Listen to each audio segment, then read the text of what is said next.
Attachments आपके enemy है, क्योंकि आपके कंट्रोल में सिर्फ एक ही चीज होती है और वो है आपकी रीजन्ड चॉइस, कि आप सोचे समझे परखे उसके बाद एक चॉइस या डिसीजन ले बिना अपने इमोशन के बहाव में आके। लेकिन अटैचमेंट का मतलब ये होता है कि आप चाहते हो कि कोई चीज आपकी जिंदगी में हमेशा रहे, और फिर ये जो भी चीज है, लोग, पैसा, स्टेटस, जिंदगी जीने का तरीका, जगह या वक्त, ये सारी चीजें आपके कंट्रोल से बाहर है। और क्योंकि ये चीजें आपके कंट्रोल से बाहर है, ये आपकी चॉइस को खत्म कर देती है। मतलब इनके सामने आप निहत्थे हो जाते हो, फिर ये चीजें जैसी चलेगी वैसा आपको चलना पड़ेगा। फॉर एग्जाम्पल, अगर आपकी फॉरगिवनेस, माफ करने की कैपेसिटी किसी के माफी मांगने पे डिपेंडेंट है, इसका मतलब ये है कि जब तक वो इंसान माफी नहीं मांगेगा आप उसको माफ नहीं करोगे। इसका मतलब बटन उसके हाथ में है, तो वो जैसा चलाएगा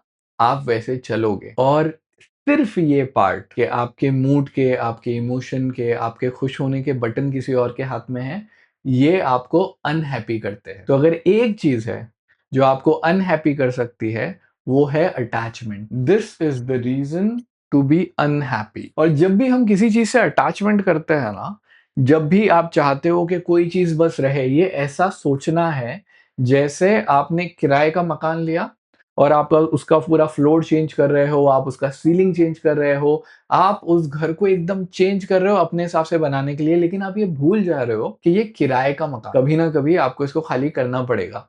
तो जब उसको खाली करने की बारी आएगी, तब आप गिड़गिड़ाओगे, चिल्लाओगे, आपको अच्छा नहीं लगेगा, क्योंकि आपका दिल वहां पे रुका हुआ है। अब जिंदगी में जितनी भी ये चीजें मिली हुई है, हमारे लिए ये समझना जरूरी है कि ये सब किराए का मकान है। लोग चले जाते हैं, वक्त गुजर जाता है, चीजें खराब हो जाती है, आप चले जाओगे, लाइफस्टाइल चेंज हो जाएगा, सब कुछ चला जाएगा। कोई भी चीज दुनिया में परमानेंट नहीं है। तो फिर हम इतना डेकोरेट किस चीज को कर रहे हैं, इतना अटैचमेंट करने की क्या जरूरत है। ये वैसे ही है जैसे आप भाग तो बहुत रहे हो लेकिन कहीं पहुंच नहीं पा रहे हो। तो जिंदगी में हमको चाहिए ठहराव। और ठहराव कब आता है? जब आप डेस्टिनेशन को छोड़ दे, जब आप बोले कि मैं जहां पे हूं काफी है, ठीक है, देखते हैं क्या करना। यहाँ पे जिंदगी आपकी सांसों के हिसाब से चलती है, जिंदगी आपके टर्म्स के हिसाब से चलती है, जैसा आप चाहते हो वैसी चलती है। और जब आप ऐसे जीते हो ना, तो हम उसको बोलते हैं रीजन्ड चॉइस। अभी एक एग्जांपल लेता, पैसिव इनकम एक बहुत बड़ा वर्ड है, हर जगह थ्रो अराउंड किया जा रहा है। तो आपने बोला कि मुझे भी पैसिव इनकम कमानी, किसी ने बोला रैट रेस से निकलना है, तो हम रैट रेस से निकलने की दौड़ में लग गए। अब किसी ने बोला ऑडी खरीद लो, क्योंकि ऑडी बहुत अच्छी गाड़ी है, सबको अच्छी लगती है, आपको भी खरीदनी है।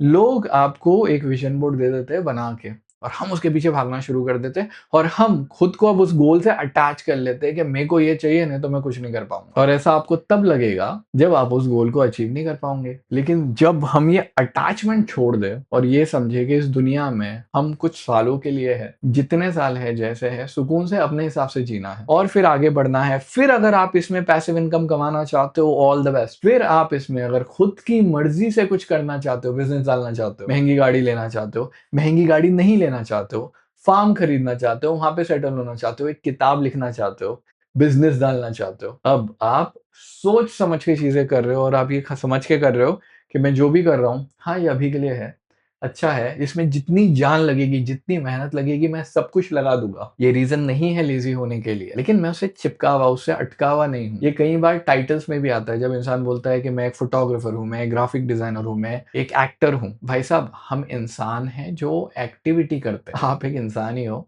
ये सारी चीजें चली जाएगी, आप भी चले जाओ। तो आपको खुद से ये सवाल पूछना है आज कि मैं किस चीज से इतना ज्यादा अटैच हूं कि वो मेरी आइडेंटिटी बन चुकी है, और क्या ये एक बुरी बात हो सकती है आपकी जिंदगी के लिए। अगर मेरा पढ़ाने का तरीका अच्छा लगा, तो मैंने अभी एक फ्रेश किताब समझाई है जिसका नाम है शो योर वर्क। एक लिंक आएंगी आपके स्क्रीन पे, एक बार क्लिक करके देखो। आज सोशल मीडिया की दुनिया चल रही है, हो सकता है ये बुक और ये वीडियो आपके लिए बहुत ज्यादा हेल्पफुल हो। एंड एज ऑलवेज, अच्छा लगे तो दुआ में याद रखना। सी यू टुमारो।